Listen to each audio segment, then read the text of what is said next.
Se você já está vivendo na Espanha sem documentação regularizada ou conhece alguém nessa situação, olha, você precisa ficar por dentro desse assunto. O governo espanhol anunciou uma regularização extraordinária que pode mudar muito aí a vida de cerca de 500 mil imigrantes. Mas como toda grande notícia, né, ela veio acompanhada ali de muita desinformação, de gente querendo se aproveitar do momento. Por isso, hoje eu trouxe aqui alguém que realmente entende do assunto para explicar todos os detalhes e o que é preciso fazer para conseguir autorização para viver e trabalhar na Espanha. Dr. Lucas Abad, advogado de direito migratório na Espanha, vai esclarecer tudo isso com a gente agora. Muito bem-vindo, doutor. Tudo bom? Tudo bom, Ana? Obrigado mais uma vez pelo convite. É sempre bom trazer informações aqui para colaborar com esse canal que vocês estão sério, que eu digo para todo mundo e sempre recomendo. Obrigado mais uma vez. A gente que agradece sempre. Olha, para quem está nos assistindo, ainda não sabe do que se trata, o que exatamente é essa regularização em massa que a Espanha anunciou? Então, é o assunto do momento agora na Espanha. Então, o que tem acontecido? A regularização em massa, ela nada mais é do que um procedimento de regularização extraordinária, né, e temporária também, que foi incluído, ou está para ser incluído, no novo regulamento de estrangeiros, que é o último que entrou em vigor em maio de 2025. Na verdade, a Espanha já, vamos dizer assim, ela já é muito comum isso acontecer, mas não frequente. Tal é que a última regularização massiva, em que a Espanha regularizou também milhares, centenas de milhares de imigrantes, aconteceu há mais de 20 anos. Então agora é o momento mesmo para aquelas pessoas que estão irregulares em território espanhol poderem então se regularizar. E o objetivo aqui, na verdade, do governo é justamente dar uma solução legal e administrativa a essas centenas de milhares de imigrantes em situação irregular, que já estão na Espanha, isso é muito importante. Permitindo que eles tenham plena integração, que é o que o documento diz, a integração no mercado de trabalho, na sociedade, através de uma figura que é muito conhecida na Espanha, que é o arraigo, ou arraigo, como fala em espanhol, né? Então, aqui se prevê aproximadamente mais de 500 mil de pessoas que vão se beneficiar dessa medida. Então, isso é um ponto já muito importante que não é para quem vai chegar à Espanha agora e de forma ilegal. Para quem for, tem que ir com toda a documentação, já com visto, já entendendo o que é que vai solicitar. Mas para quem já está na Espanha, muitas vezes já está trabalhando de forma ilegal, então é para essas pessoas que estão sem documento e que estão no país, é que é destinado essa regularização em massa, como tem se falado. Exato, exatamente. Então, tem muita gente que, quando o governo anunciou isso, já veio, né, encheu aqui a nossa caixa de mensagens, perguntando se posso ir para a Espanha. Posso? Não, calma. Existem alguns requisitos, a gente vai falar sobre eles hoje, que são muito importantes serem observados. E os cuidados dessas pessoas que já preenchem esses requisitos, de se manter nesses requisitos, para que não percam aí essa oportunidade. E como eu disse, a última regularização aconteceu há mais de 20 anos. Então, quem não aproveitar essa oportunidade agora, a gente não sabe quanto tempo e se vai acontecer uma nova. Isso é muito importante. Exato. E ninguém que está querendo ir para a Espanha planejar que, na próxima regularização eu vou. Imagina, vai ter que esperar mais 15, 20 anos para isso acontecer. Ninguém quer, né? Agora, Não, já está em andamento essa regularização? ainda não, ainda não. O que sim nós temos é o anúncio, né, do governo, o anúncio oficial de que este texto legal já passou. Na verdade, ele passa por algumas etapas. O que a gente tem aqui é um real decreto, como chama, né? Significa que não precisa, digamos assim, de uma aprovação do parlamento, porque ele é um real decreto. A aprovação ela vai caber aqui, nesse caso, ao Conselho de Ministros, ao governo, e passa, como todos os textos legais, ele vai passar, neste caso, passou já pela fase da audiência pública, né, que foi em 6 de fevereiro, no mês passado, que nós tivemos aí a audiência pública, e agora ele está no Conselho do Estado justamente para o parecer final. Então, está caminhando muito rápido para justamente entrar dentro do que a gente diz desse cronograma, né, que vai iniciar a partir já do próximo mês de abril. Então, aí existem algumas notícias ou informações, não é nem notícias, são informações que estão dando aí na internet, de que já está aberto o pedido, o período. E nesse momento, que nós estamos falando ainda no mês de março, ainda não, porque a janela ela vai ser muito curta, ela vai abrir de abril, que nós não sabemos efetivamente a data, quando todos os trâmites burocráticos, administrativos concluírem. Então, vai se abrir esse sistema, né, para que se possa fazer essa solicitação, que vai acontecer numa janela muito curta, de abril a junho. Então, vão ser aí 3 ou menos de 3 meses para protocolar, pensando que são mais de meio milhão, mais de 500 mil pessoas, então já tem que ficar tranquilo, né? Preparado, não tão tranquilo assim, mas eu digo tranquilidade em relação ao sistema que colapsa. Imagina, mais de 500 mil pessoas tentando solicitar pedidos num sistema informático que às vezes sobrecarrega, então não deixar para a última hora, e outras coisas que a gente vai falar hoje. Sim, então já organizar toda a documentação do que for possível, porque é isso, pode ser que mês que vem, é a promessa, né? Que mês que vem abra, então tem que realmente se preparar. Vamos lá. Quem pode se regularizar, doutor? Quais são os requisitos aí do documento que já foi apresentado, do anúncio, né, que foi feito pelo governo, do que temos até agora? Isso. Nós tivemos, então, já acesso a 2 borradores, né, que são duas propostas de lei. Uma proposta e a modificação dela. Então, ainda nós não temos o texto final. Ana, isso é muito importante, tá? Para evitar qualquer tipo de confusão. Às vezes a pessoa está olhando lá para o primeiro borrador, para o primeiro texto que tem na legislação, naquela aprovação, aquilo que estava em audiência pública, esse texto já passou por uma aprovação. Nós já tivemos nas últimas semanas acesso ao segundo borrador, que trouxe novas informações, inclusive mudou aí uma questão de requisitos, tá? Engloba aí mais pessoas em virtude do primeiro ter ficado alguma dúvida. A gente já vai falar isso em detalhes para vocês entenderem o que tem acontecido. Então, tudo isso eu estou falando porque, ao final, no texto final, é quando nós vamos ter exatamente quais são todos os requisitos concretos. Mas esse texto final, muito provável, vai ser divulgado no que a gente chama o BOI, que é o Diário Oficial do Estado, né, o Diário da República, isso é o Boletim Oficial do Estado, BOI, e esse BOI traz o texto final. E, além disso, nós vamos ter que aguardar ou entender como que as oficinas de estrangeria vão tramitar isso, como que será o sistema informático, mas é muito provável que ele seja muito semelhante ao que nós tivemos há pouco tempo de uma regularização, digamos que massiva também, para aquelas pessoas que sofreram aquelas tragédias do Dana e outras questões, né, que nós tivemos na Espanha também, que oportunizou algumas pessoas que foram afetadas por essas tragédias a protocolar em regime extraordinário pedidos. Então, algumas coisas nós já sabemos em virtude do que aconteceu no passado. Obviamente, a gente não vai conseguir trazer informações do que aconteceu na regularização massiva de mais de 20 anos, porque nós não tínhamos esses sistemas informáticos e tudo mais. Mas, assim, respondendo a sua pergunta, né, quais são os grandes grupos que vão ser beneficiados dessa situação? Aqui vai dividir em 2 tipos de arraigo. Os arraigos para os requerentes de asilo, que são aquelas pessoas que já continuam, ou seja, já têm um processo de fundamento de proteção internacional do asilo, antes de 1º de janeiro de 2026. Então, essas pessoas terão os seus pedidos concedidos com base nesse arraigo extraordinário.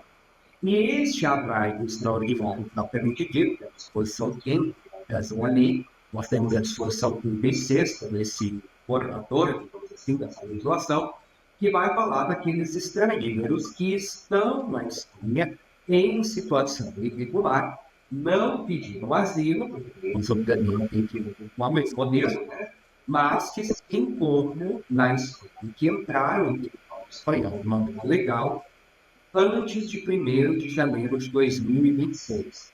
Quando eu falo entrada legal, não se confunde entrada legal com permanência legal. Uma coisa é a pessoa ter entrado legal na Espanha, mas por outros motivos não conseguiu legalizar a sua permanência na Espanha. Uma coisa é entrada legal, isso acontece muito com Portugal, também toda a legislação europeia vai tratar disso. Entrada legal e permanência legal. Então, nós vamos falar de pessoas que entraram legalmente antes de 1º de janeiro. Algumas informações, muitas vezes, que não ficam claras na boa comunicação, falando do primeiro borrador, porque o primeiro borrador falava justamente daquelas pessoas que entraram antes de 31 de dezembro de 2020. Só que ela Mais um diazinho aí. quando a gente inclui antes de 31 de dezembro, nós não incluímos o dia 31. Então, quando o novo borrador nos traz o 1º de janeiro, e fala antes de 1º de janeiro, todas aquelas pessoas que entraram na Espanha até 31 de dezembro, considerando esse mesmo dia, até as 23h59 de 31 de dezembro de 2025, e estão em situação irregular na Espanha, por sua permanência já irregular, poderão solicitar desde que preencha os outros requisitos. Então, assim, já falando um pouco aqui sobre que documentos, começar a pensar sobre isso. Primeiro, a gente tem que demonstrar o documento de identificação do imigrante, o passaporte válido dessa pessoa. Esse passaporte deve estar válido, né, da data da sua entrada, da data do pedido, e ainda o borrador, esse rascunho da lei, ainda diz que é possível provar a presença através de qualquer documento, seja ele público ou privado. Porque, assim, muita gente fala da questão do empadronamento. Quem já está habituado com o conteúdo da Espanha, está pesquisando na internet, já sabe o que é o empadronamento. Se não sabe, já ouviu falar dessa palavra. O empadronamento nada mais é do que um registro público. Atenção, estava falando de documentos públicos ou privados, né? Então, um documento público, por exemplo, é o empadronamento, que ele é um registro público no ajuntamento, que é a prefeitura local onde essa pessoa mora, dizendo que ela está a residir naquele local. Aqui, Ana, também é um outro ponto bem importante, que as pessoas às vezes confundem o registro de empadronamento como um registro de residência legal. E ele não substitui tampouco a residência legal. Ele apenas é um documento público emitido pela prefeitura ou ajuntamento, dizendo que aquela pessoa está recenseada, digamos assim, naquela localidade. Como ele é um documento público, ele prova que aquela pessoa está ali. Agora, ele não só faz prova daquilo, mas uma coisa importante, ele faz prova daquilo naquele momento em que foi declarado. É claro que o certificado de empadronamento, ele, quando emitido, ele tem uma validade ali de tantos meses, dizendo, olha, aquela pessoa está registrada, está licenciada. Só por ele, por si só, não comprova a continuidade ininterrupta. E aqui vem um segundo requisito. Nós precisamos, ou seja, esses imigrantes que estão aqui nessa condição, precisam demonstrar no momento do protocolo que, primeiro, entrou antes de 1º de janeiro de 2026 e que está na Espanha de maneira ininterrupta pelo período de 5 meses. Então, ele deve comprovar com documentos públicos ou privados que se mantém na Espanha por esse período. Então, esse processo ele é composto por um dossiê muito robusto, que vai reunir documentos públicos, como, por exemplo, o empadronamento, um registro de uma tarjeta sanitária, se a pessoa conseguiu fazer um registro no centro de saúde, que está ali, né, fez aquele registro, teve atendimentos médicos, um registro público de um hospital, por exemplo. E privados, como que eu posso juntar, Lucas? Eu não tenho todos os documentos, ou meus documentos públicos, eles não falam dos 5 meses. O que eu posso juntar? Uma inscrição no ginásio, por exemplo, numa academia, né? Cursos de línguas, cursos de formação profissional, enfim. Todo aquele documento privado que essa pessoa junta. Uma outra coisa também que é interessante, por exemplo, eu fiz uma compra online, foi entregue na minha residência, eu vou juntar aquela fatura que diz que a entrega foi feita naquele dia e que está ali o meu endereço naquele mês. Ou seja, é mais um documento particular, privado, que pode ser juntado também nesse processo.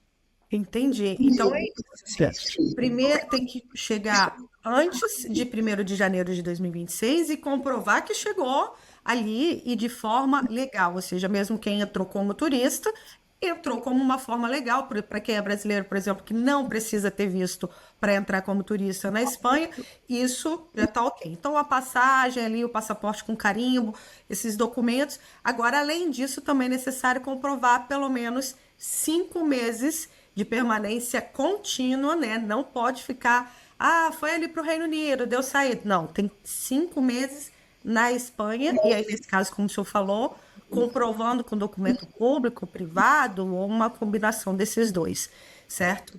Aqui tem um detalhe bem importante, né? Que eu sei que o seu público, aqui tem muita gente de Portugal também, muita gente de Portugal que acabou vindo para cá, para a Espanha, e Sim. está aqui com a sua família, com outras situações, só que essa pessoa entrou na Espanha. De qual forma ela entrou na Espanha? Lembrem que, quando nós cruzamos a fronteira entre Portugal e Espanha, entre França e Espanha, nós não temos um controle de fronteiras ali.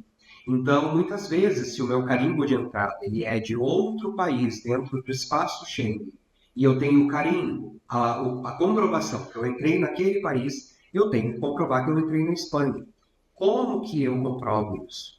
Todos aqueles imigrantes que cruzam a fronteira terrestre, que não têm controle de fronteiras e que fizeram o seu controle de fronteiras naquele país inicial onde entrou, com controle de fronteiras, por exemplo, desembarquei com o voo do Brasil em Portugal. Em Portugal, vim de ônibus, de trem, de carro para a Espanha. Cheguei na Espanha, eu fiz a declaração de entrada, que é obrigatória, e muita gente que não sabe disso. Porque a declaração de entrada obrigatória na Espanha deve ser prestada em uma delegacia, digamos assim, de polícia, né, na Polícia Nacional, do local onde você está, ou imediatamente quando você cruzou a fronteira, e tem um período aqui, que é de 72 horas após a entrada. Após esse período, a Polícia Nacional não faz essa declaração.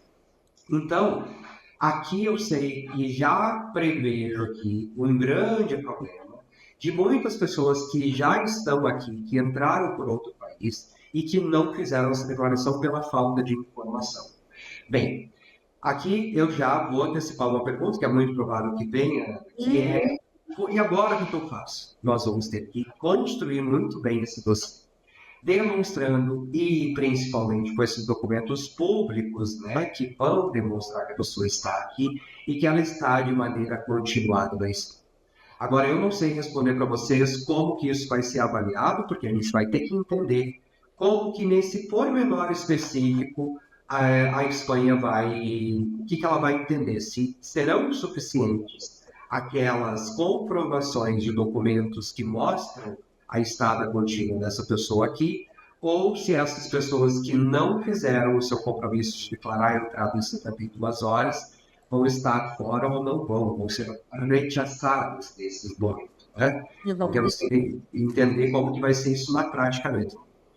Sim, entendi perfeitamente. Até porque há muitas pessoas que vieram para Portugal como turista, numa situação em que imaginavam que iam conseguir se regularizar aqui, depois de todas essas mudanças que aconteceram no país, acabaram olhando para a Espanha e falar: olha, tem uma luz ali, e foram para a Espanha, mas com toda essa situação de já estar antes aqui em Portugal, de ter entrado por Portugal, realmente não dá para ter certeza de como o governo espanhol vai olhar para esse documento, né?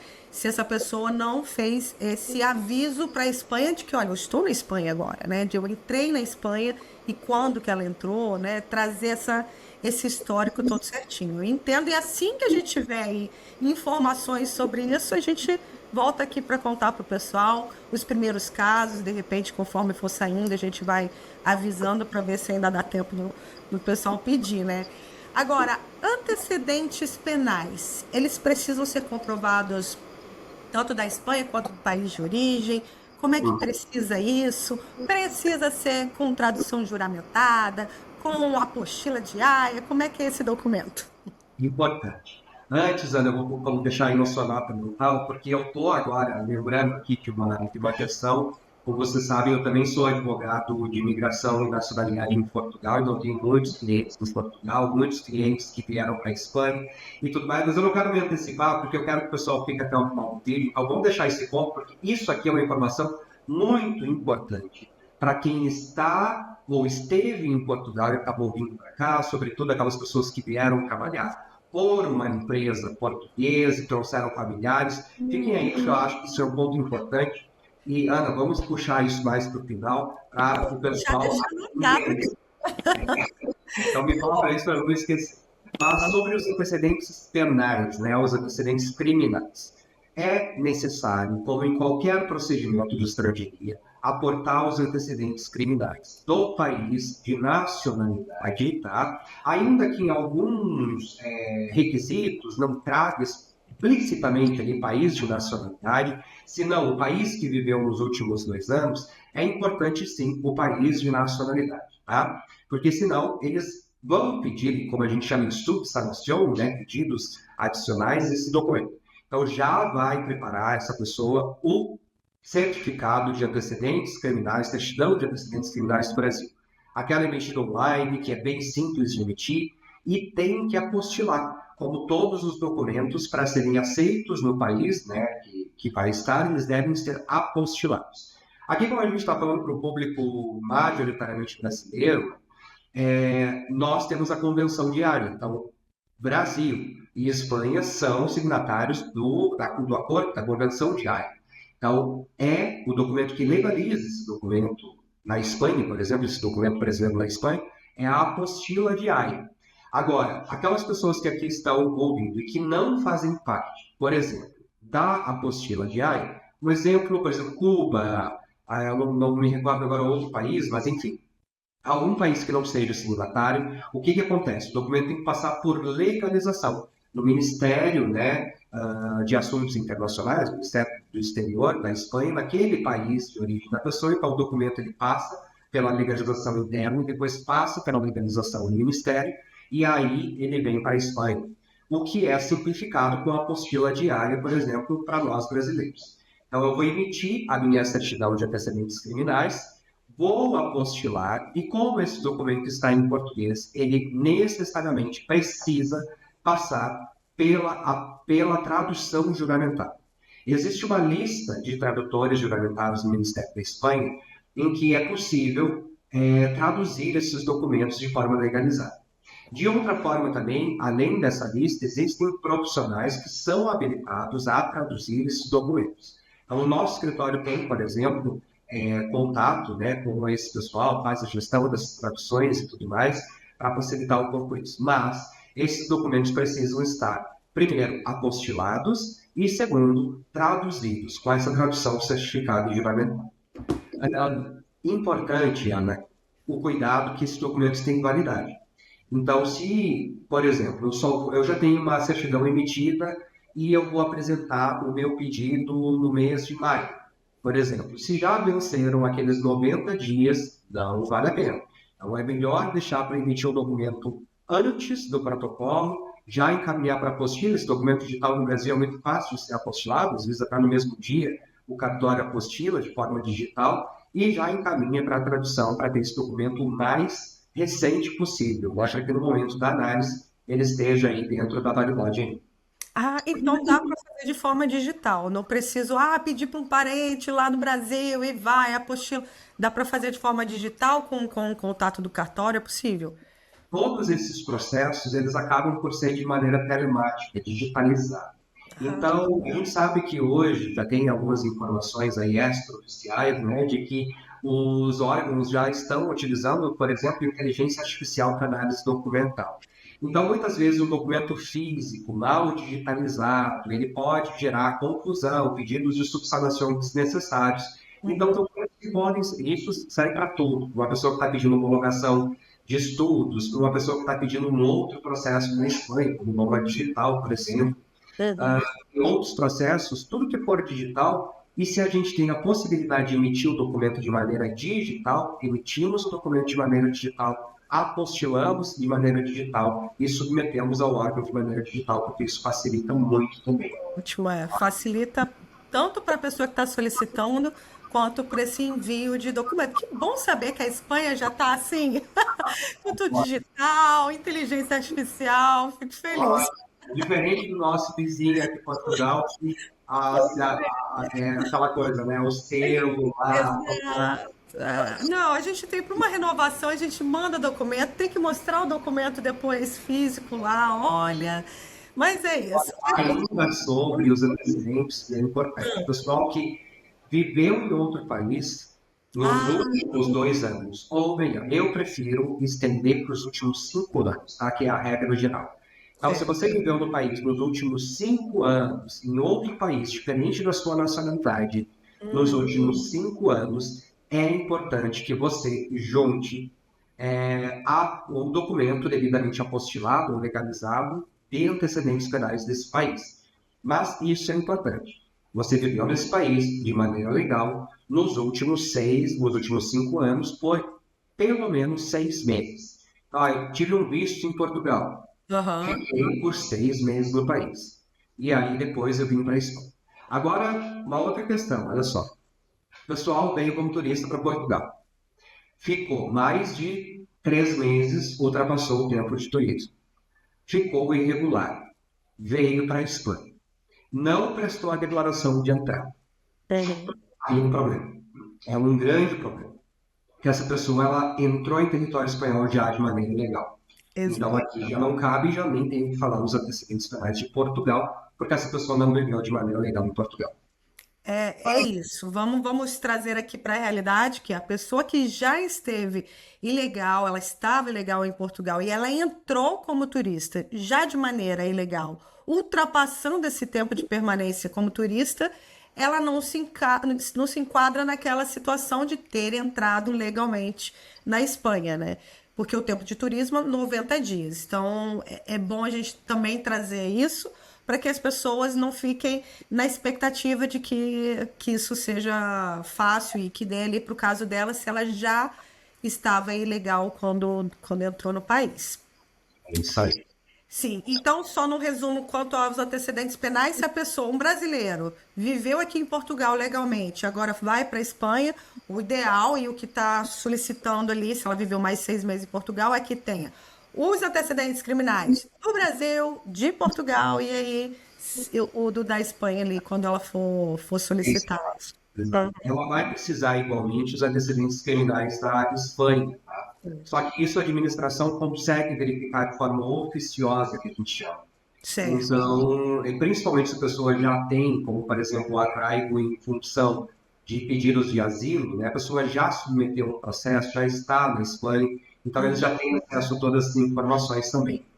Certo, perfeito. E como é que fica a autorização? Já temos aí quanto tempo ela será concedida de autorização? Já tem essa informação? Já tem. Essa informação diz que, tanto nos dois colaboradores, no mais atualizado também, que a autorização ela vai ter validade de 1 ano. E um ponto muito importante, vai permitir essa autorização a pessoa a trabalhar logo desde o primeiro dia da sua autorização. Tem um outro detalhe aqui que é genial. Desse processo e de outros processos que a gente tem também dessa natureza, né, extraordinária, e até mesmo aqueles que pedem uma residência por serem familiares, por exemplo, de cidadãos espanhóis. São processos mais demorados de análise. Sim, eles levam um tempo aí de 3 meses, mais ou menos, para analisar, a depender da oficina de estrangeria que vai submeter esse pedido, que ela é submetida, na verdade, na oficina de estrangeria, onde a pessoa reside, ou seja, na província onde a pessoa reside. Então, tem lugares como Madrid, como Barcelona, que recebem muito mais processos, tendem a demorar um pouco mais, às vezes, os procedimentos de análise. Só que tem um ponto importante, que quando nós submetemos esses processos e eles são admitidos, isso leva em torno de 15 a 30 dias, mais ou menos, nós recebemos um documento já com a assignação do NIE, que é o número de identificação do estrangeiro, e dizendo que essa pessoa já poderá, de maneira temporária, trabalhar de maneira legal. Ou seja, ela não precisa esperar a resolução final, a resolução definitiva com a aprovação, para começar a trabalhar. Com a admissão do trâmite, ela já pode. Atenção aqui, não é com o protocolo do pedido. É quando nós recebemos a admissão do trâmite, como eu disse, de 15 a 30 dias, mais ou menos, após a submissão do pedido. Certo. Não, maravilha. Agora, funciona aí para as famílias também? Os filhos menores conseguem essa autorização? Como é que está escrito aí? Óbvio, né? O texto ele traz, e aqui se vê uma preocupação muito grande da Espanha com a proteção da unidade familiar, né? Não é inevitável, como eu sou advogado em Portugal, sofro as dores dos meus clientes de Portugal, infelizmente Portugal peca com isso, né? Quando trouxe exame do imigrante tem que viver não sei quanto tempo, para depois pedir uma autorização da família, para depois ser avaliado em 9 meses, prorrogar por mais 9, etc. A Espanha, vendo já essa quantidade de pessoas, diz que os pais de filhos menores de idade ou maiores com deficiência, por exemplo, que apresentam a solicitação de residência dos filhos simultâneos com a sua, também vão ter, ao mesmo tempo que tiverem concedido essa autorização desses filhos, a solicitação sua também do pedido. E é dizer aqui que isso é estendido para os cônjuges, né, companheiros, e também a toda a unidade familiar. Os ascendentes, né, pais, né, os ascendentes em primeiro grau também vão ser beneficiados. E quando nós temos situações de pessoas em vulnerabilidade, maior vulnerabilidade ainda, porque essas pessoas em situação irregular já são e são consideradas pela Espanha como pessoas em vulnerabilidade, por isso que se abre essa regularização massiva, mas os menores, sobretudo, eles ainda são mais vulneráveis. E aqui vai ser concedido o período de 5 anos imediatamente. O que nós temos aí desses moradores? Só nós temos que entender o texto final, depois como vai ficar tudo isso em relação ao tempo, as formas de solicitação e tudo mais. Essas autorizações também validam a nacionalidade espanhola. Também. Contam a partir do momento da concessão, né? Não do protocolo de pedido. Então, não é o protocolo do pedido, nem da admissão do trâmite, mas sim da concessão que concede essa autorização. Então, quando ela começa a valer efetivamente, né, aquele primeiro ano, já vai estar contando sim por dentro de nacionalidade espanhola. Que ótimo. Por da residência. Ok, vamos recordar aí como é que está o prazo da nacionalidade espanhola para estrangeiros, porque eu sei que brasileiro ali e várias outras nacionalidades têm uma grandíssima vantagem. A via de regra, a regra da Espanha são 10 anos de residência legal para eu solicitar a nacionalidade por tempo de residência. Aos países ibero-americanos, e aí vai entrar Brasil, vai entrar Portugal e alguns outros países também, nós vamos ter uma redução desses 10 para 2. Ou seja, com 2 anos de residência legal na Espanha, eu, brasileiro, já posso solicitar a minha nacionalidade espanhola. Pois é o país que realmente tem o menor tempo, né, para solicitar a nacionalidade daqui da União Europeia é a Espanha para esses casos brasileiros, argentinos, venezuelanos, todos esses ibero-americanos. Então, 2 anos é o tempo de residência legal. Já falamos aqui algumas vezes, para quem quiser saber mais, já tem outros vídeos aqui. Agora vamos lá, então, o prazo de apresentação dos pedidos, como o senhor bem colocou aqui e que o governo comunicou, vai entre abril até junho de 2026, ou seja, é um período muito curto. A recomendação é realmente não perder tempo, começar a organizar os documentos, inclusive aqueles que, como o senhor já disse, que não podem, né, que tem uma validade, então é só deixar ali preparado, mas ainda não solicitar, tem que ter uma organização para tudo isso, né, doutor? É isso. O prazo, então, a gente prefere que seja até o final do mês de junho, nós não sabemos a data em concreto, mas o mais importante, eu acho que assim, a recomendação principal nesse momento, quem está nessa situação preenche esses requisitos, é não sair da Espanha. Não sair da Espanha, sob nenhuma circunstância. Para não interromper justamente os 5 meses contínuos exigidos. Então, os 5 meses são da data da solicitação. Lucas, eu saí da Espanha, eu cheguei antes de 1º de janeiro. Saí da Espanha agora no mês de finalzinho de janeiro.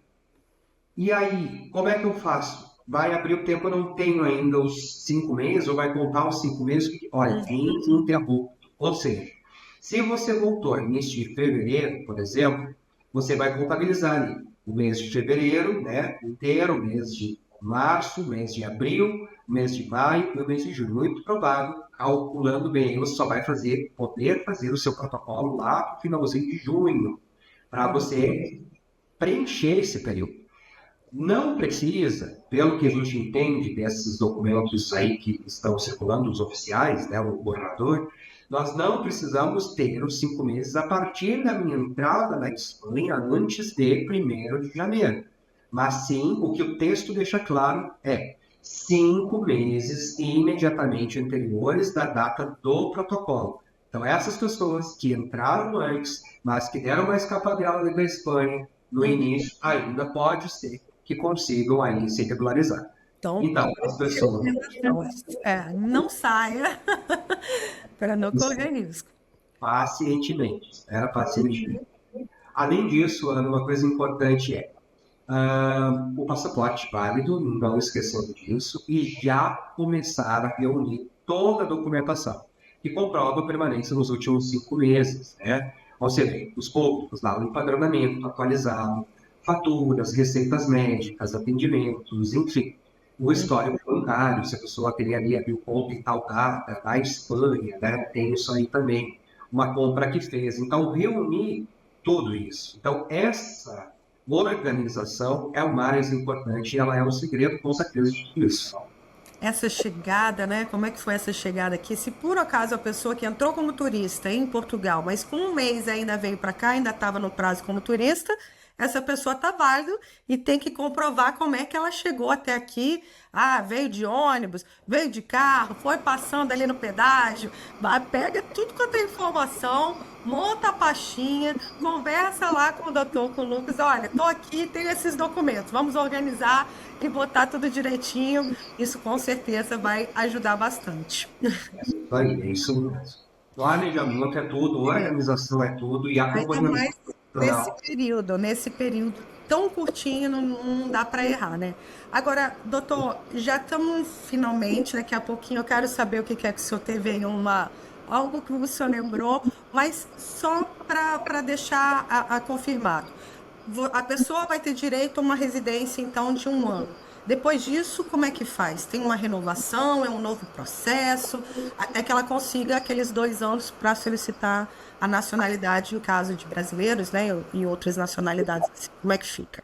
Ela vai dar continuidade ao seu processo de residência de maneira normal. Tá? Então, se ela tem um contrato de trabalho, vai ser, então, uma residência por trabalho por conta pena. Se é um independente ou um autônomo, e tem essa possibilidade de assistência de autônomo, vai fazer a renovação para isso. Obviamente, comprovando todos aqueles requisitos exigíveis para cada tipo de processo. Então, daqui a pouco, essa pessoa mesmo está aqui na Espanha, é um profissional altamente qualificado, mas não veio da maneira legal, como deveria ter vindo, não teve a oportunidade ao momento, mas agora teve a oportunidade, então, de ser 1 ano de regularização, então, dessa autorização de 1 ano, e aqui, nesse percurso de 1 ano, recebeu uma proposta de trabalho como altamente qualificado. Então, o processo vai ser de altamente qualificado. Ou se preenche outros requisitos a partir daí. Ótimo, maravilha. Então é isso. Ela pode tanto trabalhar para outra empresa, quanto como autônoma para a própria empresa. É possível, estando regularizado com tudo direitinho. E o mais importante, aquelas pessoas que não estão trabalhando agora nesse momento podem buscar trabalho, digamos, também. Então, isso é muito importante, já de maneira regular. Diferente de Portugal, por exemplo, que os que estão irregulares conseguem formalizar contratos de trabalho e etc. e tal, se bem que ainda tem algumas nuances que a gente está vendo, mas a Espanha não permite que você faça suas contribuições à segurança social como trabalhador por conta ajena se você não está regularizado na Espanha. Então, isso é uma coisa boa. A partir do momento em que você tem uma autorização de residência, consegue ter um contrato de trabalho formal, por exemplo, já vai começar a contribuir, a ter todo aquele compêndio de direitos que a gente tem, que contribui para a segurança social, por exemplo. Exato, ótimo. Seus benefícios, né, os direitos a partir do momento que contribuem. Sem dúvida que abre ali um leque de oportunidades, a pessoa está legalizada, com tudo certinho, contribuir, ter direitos, né? Agora eu quero muito saber, o senhor disse ali algo que lembrou sobre aqueles que estavam em Portugal, estão trabalhando em Portugal, têm interesse em trabalhar na Espanha. O que que é aí que eu fiquei curiosa? Então, assim, como eu te disse, né, eu tenho muitos clientes que acabam vindo. Eu tenho vou falar muito rapidamente, um cliente que veio com visto para Portugal.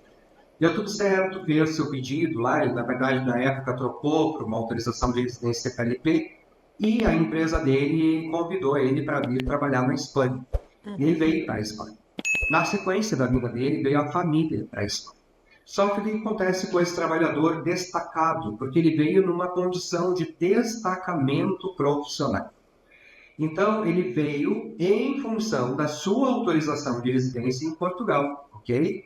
Então, eu posso dizer que este imigrante, com autorização de residência em Portugal, trabalhando para uma empresa portuguesa na Espanha, ele está legal na Espanha? Sim, se ele está dentro daquele período de destacamento, prestando serviço para cá, ele está, sim, legal. Essa pessoa, ela entraria numa regularização massiva? A meu ver, não. Essa pessoa não entraria. Agora, tudo depende de qual estratégia vai ser tomada nesse processo. De que maneira vai se apresentar isso, esse processo. Ok? Agora, o que eu quero focar aqui não é nisso, porque isso dá margem ao jeitinho brasileiro que a gente tenta fugir e tenta mostrar para as pessoas que não fazem. Obviamente, questões de estratégias dentro do rango legal que nós temos aqui, a gente pode pensar. Mas vamos focar numa outra situação, na família desse imigrante. Ele trouxe sua família para cá. A família não está destacada pela empresa em Portugal. A família sequer tem uma autorização de residência em Portugal. A família sequer tem uma autorização de residência em Espanha. Mas ele chegou, cumpriu a cartilha que alguém disse para ele que ele deveria fazer um empadronamento dessa família. Ele já tem o registro dessa família pública. Essa família vai poder se beneficiar e futuramente ele vai poder se beneficiar também disso? Possivelmente sim.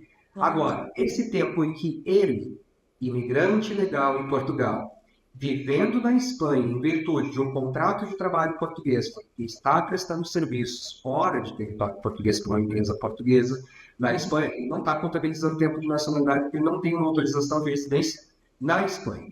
Mas aqui vem a grande saída de repente, aproveitar e regularizar essa família e também, dependendo do caso, esse imigrante já poder contabilizar o tempo de nacionalidade para toda essa família. Então, isso aqui vai abrir margem para muita gente, né? Aham. Então, é isso, é conversar com um profissional qualificado, que entende, e que entende dos dois países, então é melhor ainda. E aí você consegue entender ali qual é a melhor estratégia para você, para sua família, né? O seu caso específico, com certeza muda muito, né? Traz muita possibilidade. É isso, apesar dessa solicitação, então, né, dessa regularização em massa poder ser feita pelo próprio interessado, é fortemente recomendado aí o acompanhamento de um profissional que vai garantir a documentação esteja correta, que vai dizer aí, né, todos os documentos, as estratégias para que não haja erro e que possam levar aí uma negativa para você. A gente não quer isso, ainda mais uma janela tão pequena de tempo desse, em menos de 3 meses. Um erro tem um custo muito alto. Por isso mesmo que eu deixo aqui a minha indicação do Dr. Lucas Abad. Eu acompanho o trabalho do doutor, viu, há anos, tanto no Instagram quanto no YouTube, maratona os vídeos. Tem muita informação realmente gratuita, de muita qualidade que ele compartilha. Então, doutor Lucas, muitíssimo obrigada por dedicar mais esse tempo aqui com a gente, explicar tudo isso para o nosso público. Seja sempre muito bem-vindo por aqui, viu? Obrigado, Ana. Eu que agradeço, estou à disposição. Deixem nos comentários também as dúvidas que vocês pretendem deixar aqui nos vídeos. Dicas de outras entrevistas, de repente, que vocês queiram saber sobre a Espanha. E eu estou aberto, Ana, sempre a estar aqui com vocês, tá bem? Obrigado mais uma vez. Muito obrigada, é exatamente isso. Coloca nos comentários o que quer saber mais sobre a Espanha, que tipo de visto, Eu fiquei sabendo que saiu uma lista aí das profissões que a gente pode trazer sobre o visto para procura de trabalho na Espanha. Então, é algo que a gente pode ampliar muito essa nossa conversa por aqui. Eu deixo meu super boa sorte, sucesso para quem já está na Espanha, precisa se regularizar. Esse é o momento. Estou deixando o contato, então, do Dr. Lucas aqui na descrição. Também, ó, aqui em cima, só clicar aqui. E aí você agenda sua consultoria, conversa com ele, vê tudo direitinho. E para quem está assistindo, ó, é isso. Não espera o decreto ser publicado para começar a se organizar, não, tá? Reúna os documentos, busque o profissional de confiança, fique preparado. Essa pode ser uma oportunidade muito importante na sua vida aí na Espanha, e oportunidade assim a gente não deixa passar. Eu sou a Ana Carolina Braga e esse é o canal Posso Te Mostrar. Eu te vejo na próxima. Tchau!